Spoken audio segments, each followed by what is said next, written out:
Magandang araw po muli mga kaibigan. Gusto ko lang mag-discuss ng maiksi patungkol nitong leadership po, tungkol sa leadership. Mayroon akong nabasang libro, aking hiniram.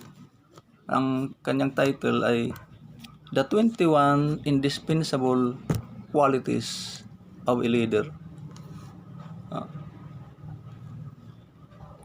Indispensable means absolutely necessary. Kailangan. The 21 indispensable qualities of a leader. Ulitin ko ang indispensable, absolutely necessary. Kailangan sa bawat leader. Kailangan na kalidad, o mga kalidad sa bawat leader. Hindi lang leader sa church, basta leader sa lahat na klaseng association, organization, institution. So mayroong 21. Ang hirap na nakalimutan ko ilista yung isa. Number 1, character. Sabi dito, be a piece of the rock. Ibig sabihin dyan, maging makajus ka. Magkaroon kang character na parparehas kay Jesus Christ. Ang ating Panginoon, tinawag siyang rock. Di ba? So, charisma. Number 2, charisma. Ang charisma po ay yung madali ka malapitan, hindi ka ba isnabira. Charisma is an ability to draw people to you. Meron ka ability ba nga parang attractive ka ba? Attractive. Meron ngang siguro nabasa siguro ng isang nagseminar na leaders is like a lady. Di ba yung lalo na yung mga magandang lady, magandang mga single ladies ay sinusundan niya ng mga binata. Leaders like a lady. Itong lapitin yan. Lapitin ka ng tao. Pero kang charisma. Ulit yung charisma is an ability to draw people to you. How to have a charisma? Be have a smiling face, be friendly, be generous. Ayun, nandyan na yun. Be selfish. Number 3 mga kaibigan, sa isang leader po, commitment. Kailangan may commitment. Itong madalas natin madinig po ito, commitment. Kahit hindi ko ito ma-translate sa Tagalog ng direktahan dahil hindi ako bihasa mag-Tagalog. Ang leader po, dapat may commitment siya diyan sa kanilang leadership. Halimbawa, pastor ka. Sana po yung mga pastor, mga bagong pastor, alam ko mga tatagal na pastor, maalam na ito. Mga bagong pastor, magpapastor ka pa lang ng 5 buwan, 1 taon, meron kong commitment, committed ka talaga na pagpastoran mo yan. Magpukara kung talaga ng heart para dyan. Ang commitment daw ay separates doers from dreamers. Ang commitment ay tatrabahoin mo talaga. Ay halimbawa na elect ka na isang opisyal ng gobyerno, katrabahoin. Nagtatrabaho ka talaga diyan sa leadership mo, sa position mo. Number 4, communication. Sabi ni John Maxwell, without it, you travel alone. So, communicate ko mo yung mga nilidiran mo, communicate mo. Communication, kailangan. Lahat ng organization, pamilya man, so, lahat ng organization, kahit maliit na organization, lalo ng malaking organization. So, ang mga leader ay dapat mayroong tinatawag na healthy communication. Communication po. Competence. Isa pa, number 5, competence. Sabi niya, if you build it, they will come. Meron kang competence. Meron kang kakayahan dapat. Alangan naman, teacher ka ng English, pero napakaraming kulang ng kaalaman mo. So, hindi ka competent. Yung mga teacher, mga leader po yun. Ikaw ay pastor, napakaraming hindi mo alam sa Biblia. Hindi ka competent. So, ang leader po dapat ay mayroong competence. Courage. Number 6, courage. Ang kailangan sa isang leader, kailangan ability sa isang leader ay mayroong courage. Sabi ni John Maxwell, one person with courage is a majority. Kaya nga, ang mga senador, hindi nila kaya magpatakbo ng buong Pilipinas. Magkakawin ng mas lalong mas lalong magkakagulo kung walang isang leader. Hindi mabubuo. Oh. So, sa isang organization, 'di ba, mayroong president, mayroong vice president, mayroong diyan mga leader. So, kung anong nakakatang sa iyo na obligasyon, talagang dapat ka may courage ka diyan. Desisyon ka ng tama. Ang isang kailangan sa leader ay decisive. Meron kang magdesisyon, mapagpasya ka. Meron kang courage. Mayroong nagsabi na courage is mastery of fear. Ano yan? Mastery of fear and overcoming fear yata yun. Courage is overcoming fear. Mastery of fear, not absence of fear. Meron kang courage. Meron kang dibdib talaga na kakayanin mo yan. Oo. Hindi ka matatakutin. Discernment, put an end to unsolved mysteries. Mayroon kang discernment. Mayroon kang malalim ba na pag-uunawa, pag-intindi kahit sa mga paningin pa lang ng mga membro mo. O kahit sa kanilang pananalita, meron kang discernment kung papunta sa kabutihan, papunta ka sa kasamaan ang mga pinagsasabi ng taong ito. Ang kinikilos ng taong ito, dapat meron kang magkaroon ka ng discernment. Meron kang discernment. Meron kang dapat meron kang mga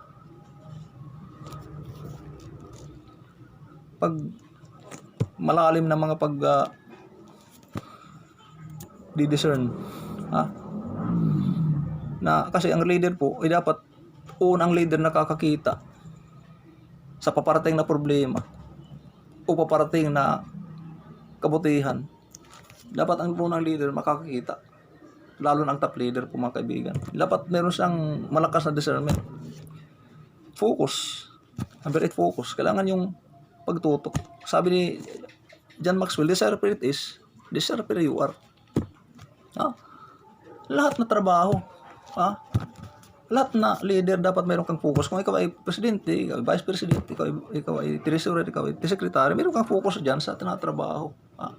Hindi alis naman, wala naman, absent naman, walang commitment, walang focus. Magkapares ka rin kasi ito. Commitment at focus. Generosity, kasi kailangan po ito ng isang leader. Sabi ni John Maxwell, giving is the highest ability of living. Ayun sabi niya, ni John Maxwell. Ang generosity po ay isang nakakapagpaganda, nakakapagpabuti sa isang leader.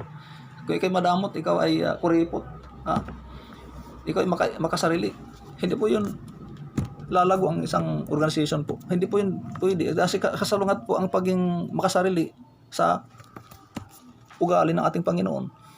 Kasalungat masyado. Sabi natin, it's more blessed to give than to receive. Si Reagan, sabi niya, we can't give to everyone, but everyone can give to someone. Si Abraham Lincoln, 16th President ng Amerika, sabi niya, we are given two hands. One is to give with, one is to receive with, another is to give with. Kailangan po ang generosity sa isang leader. Initiative. Number 10, initiative. You won't leave home without it. Meron ka talagang initiative. May initiative ka. Madalas natin madinig yung initiative. Number 11, listening. To connect with their hearts, to connect with the hearts of the followers. Use your ears.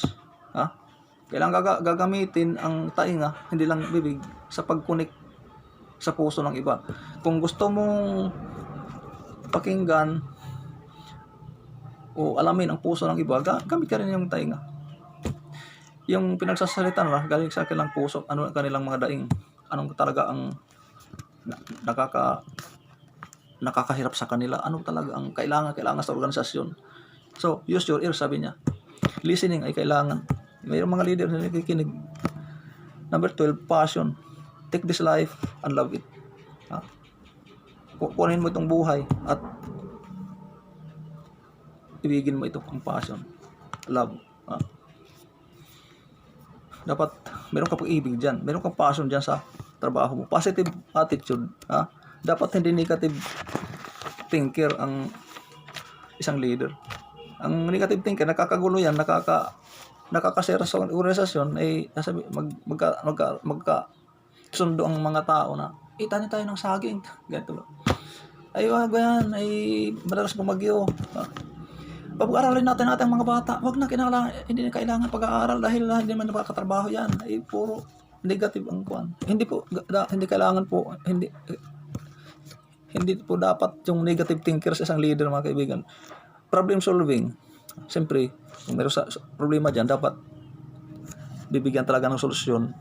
Gagawin ang lahat upang magkaroon ng agarang solusyon. Relationships. Kailangan po ang relationship. Ito, inulit-ulit ko po ito. Kailangan relationship kaysa material o kahit sa pera. Isasakripisyo ang relasyones dyan sa organisasyon dahil sa material lang. Halimbawa, mayroon dyan mayroon nagkasala na, halimbawa, nakautang siya, hindi mo sisirain ang relationship mo sa kanya. Tulungan mo na lang na siya makabayad. Kaya nakasira ng gamit. Huwag mo sirain ang relationship nyo. Mas madadagdagan, mayroon pa nasirang gamit, ang relationship nyo may masisira pa. Kung may nasirang gamit, ay material lang yun. Huwag isakripisyo ang relationship. Diyan nagkakamali ang iba na minsan sampal lang tao na dahil lang sa material na iba nakakasuntok, nakakaitak, nakakapatay ng tao na dahil sa material lang. Pinagpapalit ang relasyon, pinagpapalit ang buhay sa relation. Sa relationship po kailangan sa isang organization. Isa pa dito, security.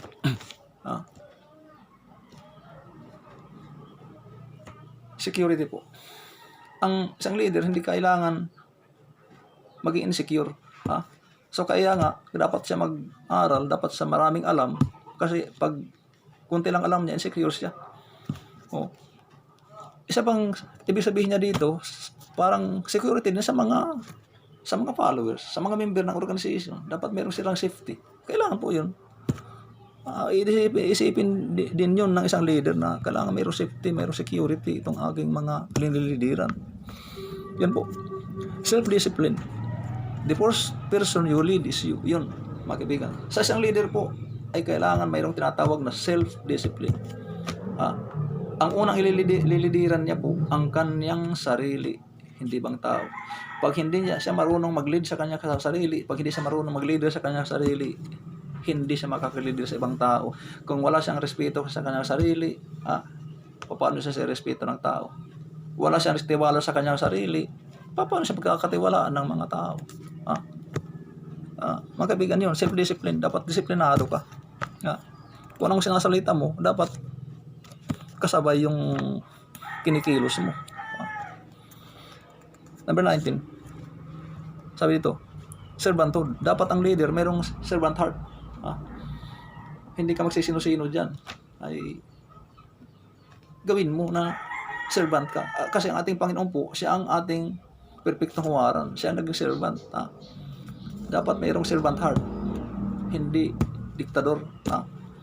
Kung ang mga kwan dyan ay nagbubuhat ng mabibigat at kailangan mo makatulong, ay tulungan mo sila. Huwag lang duro-duro lagi.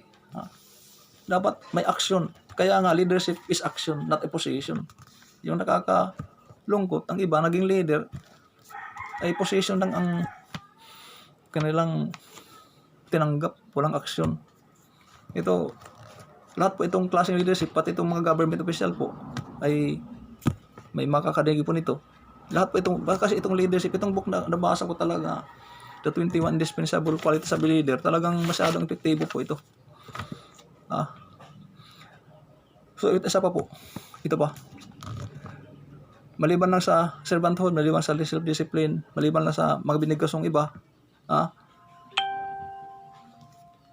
gusto ko dugdagan pa yung servanthood. Hindi lahat na panahon kailangan yung tao kailangan niya puro may suhol.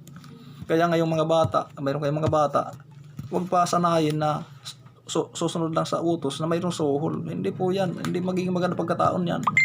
Kaya ang isa sa mga ina-appreciate ng mga tao, yun ang mga nagbo-volunteer.